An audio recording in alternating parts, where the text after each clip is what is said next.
देखिए, वक्त गुजर जाता है और अपने साथ बहुत सारी चीजों को या तो बदल देता है या फिर भुला देता है। लेकिन कुछ चीजें ऐसी हैं जो हमेशा यादगार बन जाती हैं, जैसे कि मीनिंगफुल और सोल वाले आपके जो लिरिक्स होते हैं, जो गाने होते हैं, जो सदियों सदियों पहले बने हों लेकिन हमें आज भी याद रहते हैं। और पंजाब केसरी नवोदय टाइम्स में आज के हमारे जो खास मेहमान राजशेखर हमारे साथ हैं।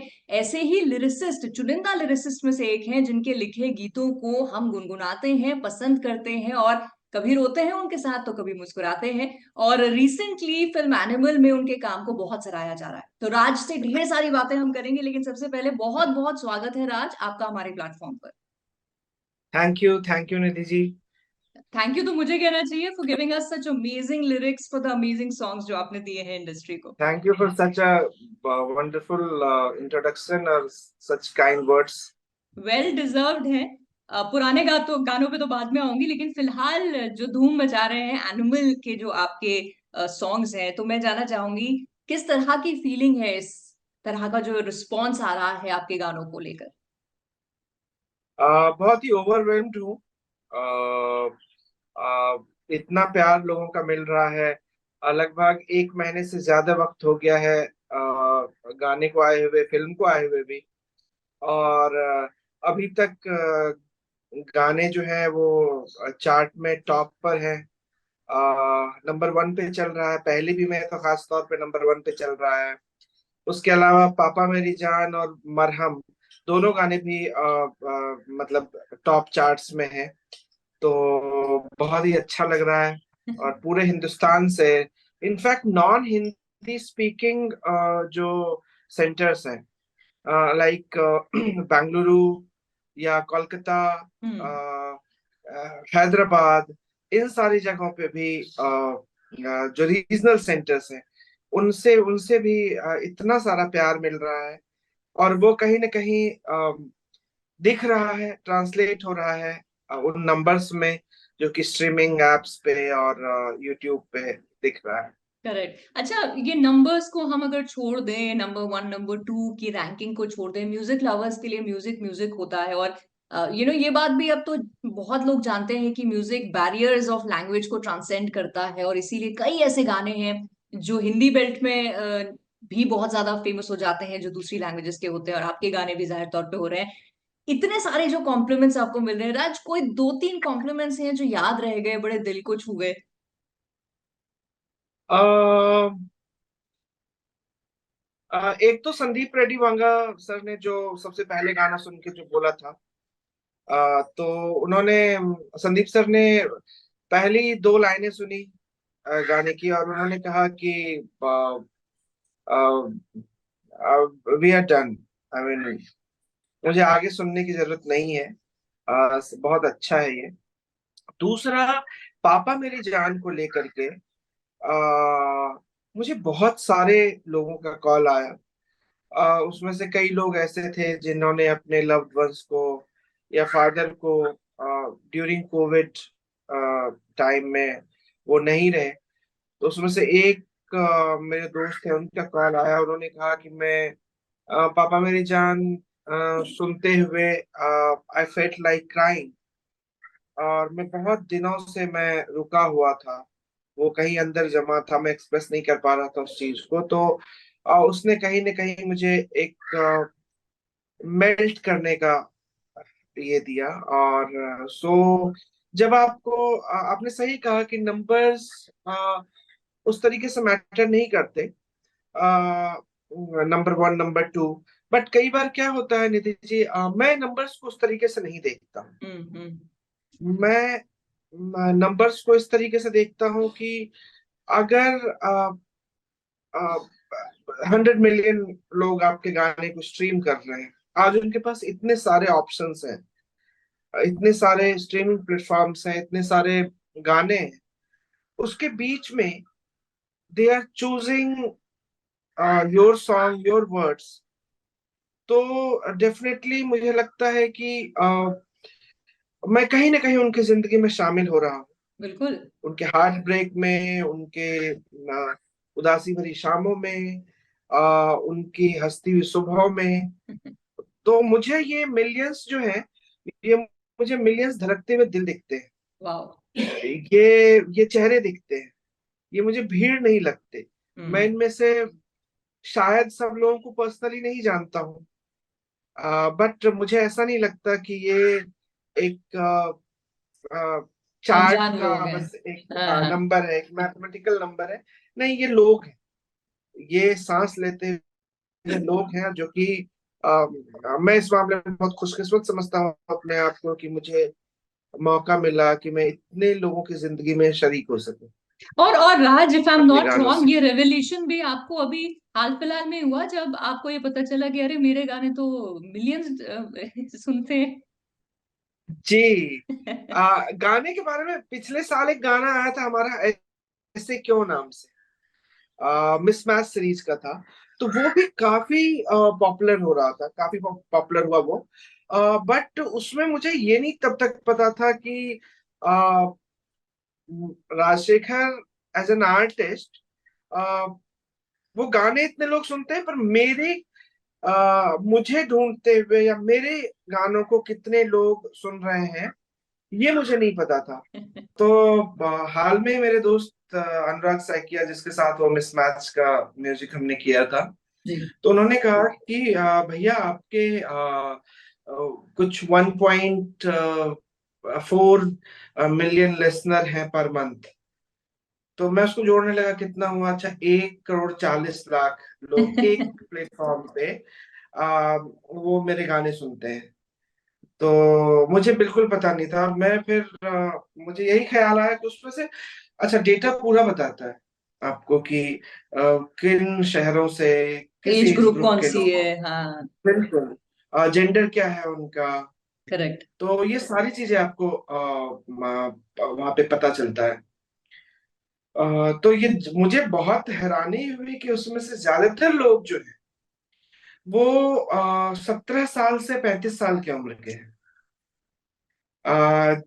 जबकि मेरे गानों के बारे में ऐसे इंडस्ट्री में लोग बोलते हैं कि थोड़े से जो ठहरे हुए लोग हैं, जो वो है वो सुनते हैं। हाँ। तो ये मेरे लिए भी एक रेवलेशन था, ये अभी करेक्ट। ये जान पाना। तो एज अ लिरिसिस्ट राज की ये जो रेवोल्यूशन है, क्या इससे आप इस बात से अग्री करेंगे कि एक एक वो दौर था ना, पुराने गाने जैसे हम आज भी गुनगुनाते हैं क्योंकि उनके लिरिक्स, उनके जो बोल थे, उनके शब्द बड़े ही खूबसूरत थे तो हमें याद रहते हैं बिल्कुल बाय हार्ट। फिर एक बीच का दौर आया जहां सिर्फ म्यूजिक बन रहा था, गाने हमें याद नहीं रहते थे, और अब आप अग्री करेंगे इस बात से कि वापस लोगों को लिरिक्स से प्यार हो रहा है, उनको अच्छे लिरिक्स चाहिए। डेफिनेटली मुझे लगता है ऐसा। हालांकि जबान बदली है। अ, पिछले साल, 2 साल पहले वो एक गाना आया था, अपना टाइम आएगा, है ना? अब उसमें देखिए कि उसमें एक लाइन है जो कि मुझे बहुत अच्छी लाइन लगी। वो एक एक चौल में रहने वाला एक लड़का है जो कि जिसके साथ फैमिली की इतनी सारी प्रॉब्लम्स हैं, फादर ने दूसरी शादी कर ली है, बहुत ही डिप्राइव्ड चाइल्डहुड रहा उसका, ट्रबल्ड रहा है वो, आसपास में वैसा कुछ इंस्पिरेशनल है नहीं लाइफ में। फिर भी वो एस्पायर करता है एक अच्छी जिंदगी के लिए। तो वो क्या लाइन लिखता है, मेरे शब्दों की ज्वाला मेरी बेड़ियां पिघलाएगा, आएगा अपना टाइम आएगा। क्योंकि वो रैपर है, वो लिखता है। हाँ, पिछले साल की अगर हम बात करें तो कई सारे गाने, मैं मतलब बिल्कुल अपने को डिटैच करके बोल रहा हूँ, मॉडेस्टी अपार्ट, बट मिसमैच के गाने, या वरुण ने लिखा था उसका, कला के गाने, वरुण, अन्विता कौसर, ये सारे लोग, इरशाद भाई का काम बहुत सारा, अमिताभ भट्टाचार्य का बहुत सारा काम। मुझे तो डेफिनेटली लग रहा है कि ये बहुत ही अच्छा वक्त आ रहा है, बिल्कुल एक बिल्कुल। लिरिसिस्ट के पर्सपेक्टिव से। राइट। देखिए, हर वक्त पे ना कुछ अच्छा, कुछ हाँ, नॉट सो मिक्सचर तो अच्छा रहता है, लेकिन अगर म्यूजिक रहता है। लवर्स के पर्सपेक्टिव से मैं बात करूं तो कानों को जो एक धुन होती है वो अच्छी लगती है, और दूसरा एक जो उसका लिरिक्स होते हैं वो अच्छे लगते हैं, वो दिल तक पहुंचते हैं। तो फॉर अस ये दौर ऐसे ही जारी रहे।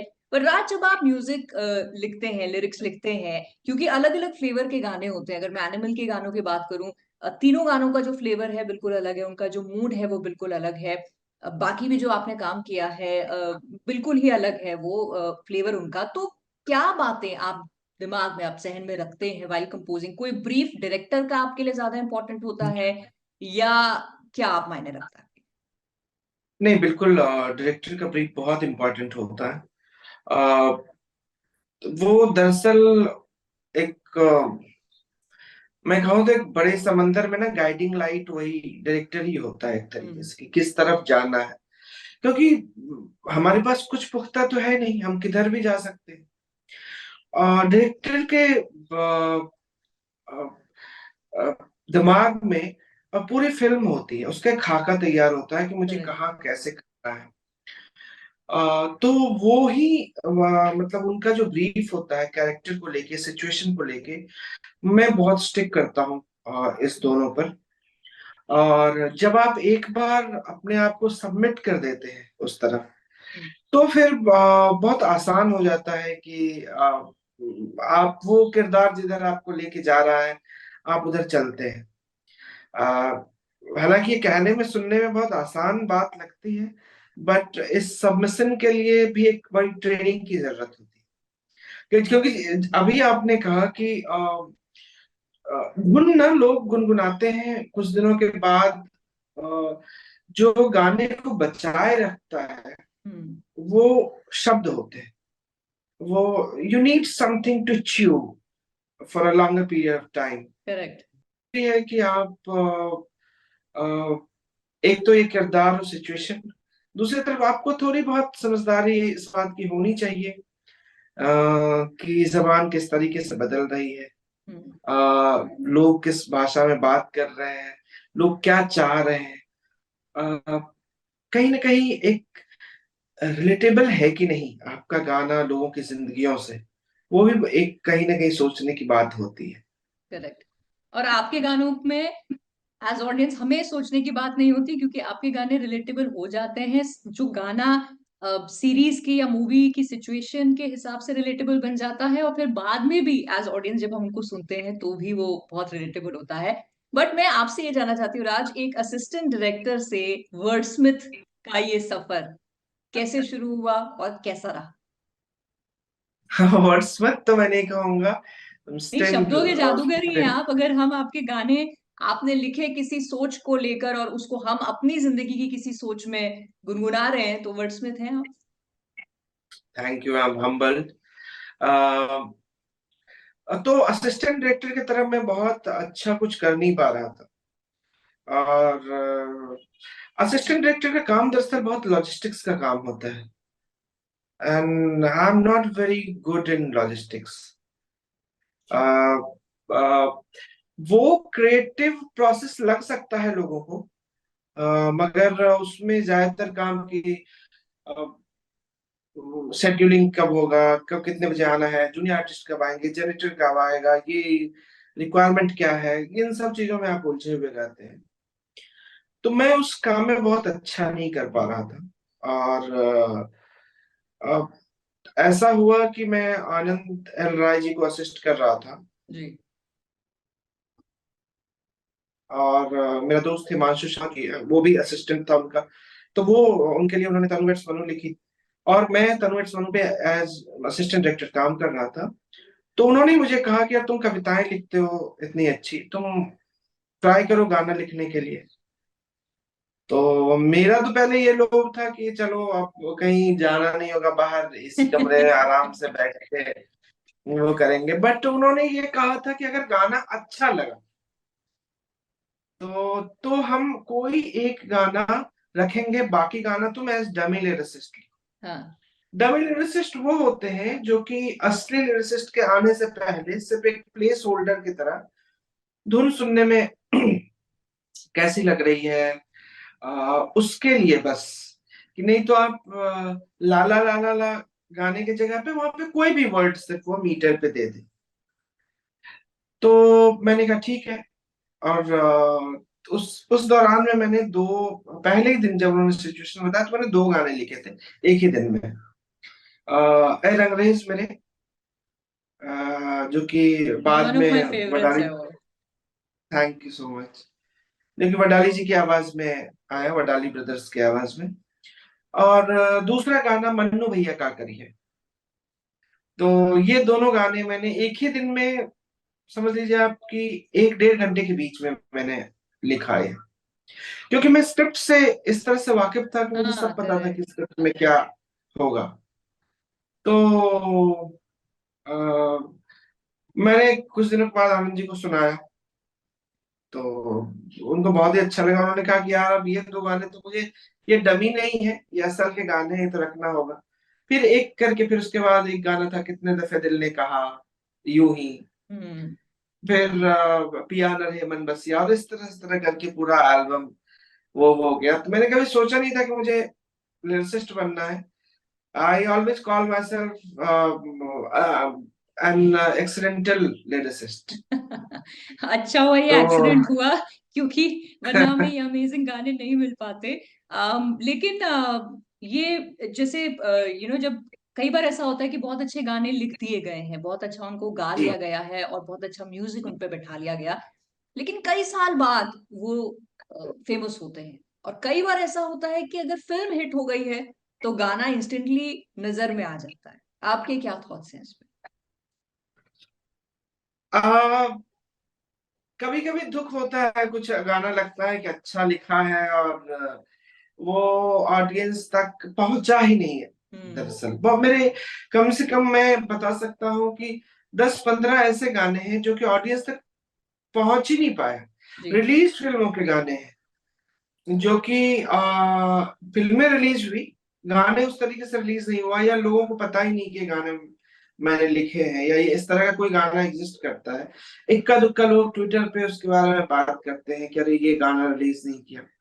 तो दुख होता है, आपको लगता है कि हाँ ठीक है, ऑडियंस प्यार करे या ऑडियंस नकार दे, वो एक अलग बात है, पर ऑडियंस तक पहुंचे तो ये एक कहीं ना कहीं एक बात लगती है दिल में। बट अब मैं नहीं, पहले दुख होता था बहुत, अब मैं नहीं सोचता। अब ये सोचता हूँ कि ठीक है, जब वक्त आएगा किसी न किसी दिन, वो मेरे डिस्कोग्राफी में वो गाना है, और किसी दिन उसको पहुंचना होगा ऑडियंस। जैसे पिछले वीक मुझे एक किसी दोस्त ने फोन किया हिमाचल से कि आपका एक गाना सुन रहे थे, इतना अच्छा लगा वो। मैंने कहा कौन सा? तो बोला ये गाना। मैं मुझे 1 मिनट के लिए सोच रहा हूँ कि कौन सा गाना लिखा है मैंने क्या। अच्छा, फिर याद आया कि हाँ अच्छा, ये गाना रिलीज हुआ था 2 साल पहले, पर वो किसी तरीके से प्रमोट नहीं हुआ और कुछ हुआ नहीं, तो लोगों तक पहुंचा नहीं। और उसकी लाइनें हैं इस तरीके से कि अ, मन के दराजों में अध लिखे कितने खत मिले, क्यों हमको यादों की शाखों पे दर्द के कितने गुल खिले, क्यों फिर मिलेंगे हम पहले से, बात ये ना जरूरी है। आधे आधे रहे हम पर, ना कहानी अधूरी है। तुम कभी मेरे थे बस इतना गवारा है, आ तुझे दिल ने बड़े दिल से पुकारा है। हाँ। तो जुबिन नौटियाल की आवाज में ये गाना है, विशाल मिश्रा का कॉम्पोजिशन है। तो अब इक्का दुक्का कभी कभार ऐसे लोगों का भी कॉल आ जाता है, जो कि मैंने पूछा उनको कि भैया आपको मिल कहाँ गया है। मैंने कहा कि मैं आपका ऐसे वही सुन रहा था गाना, तो डिस्कोग्राफी में सजेस्ट करते हैं ना, हाँ हाँ तो राइट। उसमें इस तरीके से, या तुम्बाड फिल्म का गाना, या उरी मैंने हम्म। लिखा है। तो इस तरह के गाने मुझे लगता है कि शायद उस तरीके से नहीं पहुंचे, पर कभी कोई बात नहीं, अपना टाइम आएगा। करेक्ट, आपका टाइम आता रहे यही हम आपसे चाहेंगे। बट जैसे कि आपने कहा, वेरी क्विकली लास्ट क्वेश्चन, कि आप खुद को एक एक्सीडेंटल लिरिसिस्ट मानते हैं, लेकिन बहुत सारे ऐसे यंगस्टर्स होंगे जो आपसे इंस्पिरेशन लेके कलम उठाते हैं कुछ लिखने के लिए, तो क्या मैसेज अपनी जर्नी के बेसिस पे आप देना चाहेंगे? अ, एक तो मुझे लगता है कि आप किसी से भी इंस्पायर हो, आपकी राइटिंग इंस्पायर्ड नहीं होनी चाहिए, वो आपकी ओरिजिनल होनी चाहिए। अगर निधि लिख रही है तो उसमें निधि एक गाने में ना दिखे, 2 4 5 गाने जब मैं देखूं तो उसमें कहीं निधि की उपस्थिति हो। करेक्ट। तो मेरी ये कोशिश रहती है अपने लिखते हुए भी कि मैं किसी के जैसा ना सुनाई दूं। और दूसरा कि थोड़ा वक्त लगता है, पर अगर आप लिखते रहेंगे और ऑनेस्टी से लिखते रहेंगे तो कुछ अच्छा होगा। बिल्कुल, और जीता जागता उसका एग्जाम्पल हमारे सामने राज आप बैठे हुए हैं। So thank you so much for your time इस इंटरव्यू को देने के लिए, और बहुत अमेजिंग अमेजिंग चीजें, गाने आप लिखते रहिए ताकि उनको हम जिंदगी भर गुनगुनाते रहें। Thank you so much. Thank you, और बहुत अच्छे सवाल थे आपके। बहुत थैंक शुक्रिया। Thank you.